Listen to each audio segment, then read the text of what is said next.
Okay guys, magandang hapon. And nagmotor muna tayo ng XRI na gamit ko. And dito guys, so, di ba? Napakaganda, men. Grabe. Ang ganda dito ng tanawin guys, so.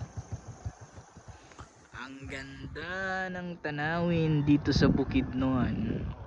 Diba?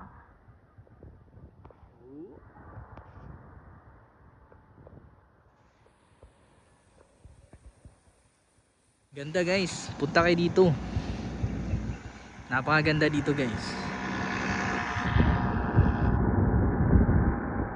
Wow. Grabe ganda.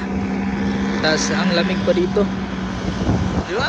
So napakasulit lang. Enjoy natin yung life natin. And tuloy-tuloy lang. Di ba? So napakaganda dito guys. Dito sa Bukidnon. Diba? So napakalawak. And ataw tayo ulit. Ataw para makapagpunta pa, makapagpasyal pa. Diba? Sulit guys.